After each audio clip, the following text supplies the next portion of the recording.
ধৰি লওক কোনোবাই আপোনাক আপোনাৰ ধৰ্মটো সুধিলে আৰু আপুনি ক'লে নিজৰ ধৰ্মটো হিন্দু বুলি, তেন্তে আপোনাৰ মৃত্যু হ'ব। হয় বন্ধুসকল, এইটো কোনো পাকিস্তানৰ খবৰ নহয়, এইটো হ'ল ভাৰতৰ কাশ্মীৰৰ খবৰ। কাশ্মীৰৰ পেহলগামত ধৰ্মৰ সুধি হিন্দু ধৰ্মৰ মানুহক মৃত্যু কৰা হৈছে। এই ফটোটো চাই আপোনাৰো দুখ লাগি যাব। এহাল প্ৰেমিকাই তেওঁলোকে হানিমুন গৈছিল আৰু হানিমুনত গৈ তেওঁলোকৰ এনে অৱস্থা হ'ল।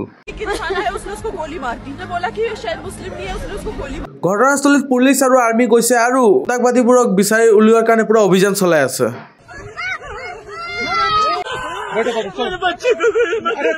हम लोग फौजी हैं, कुछ नहीं करेंगे, आपकी सेफ्टी के लिए आए हो। हम इंडियन आर्मी हैं, बैठो। ये इंडियन आर्मी है, आप लोग कहाँ से आए हो थोड़ा बताइए। हुआ आप लोग कहाँ से आए हो, कहाँ से आए आप लोग? नहीं बेटा शांत रहो।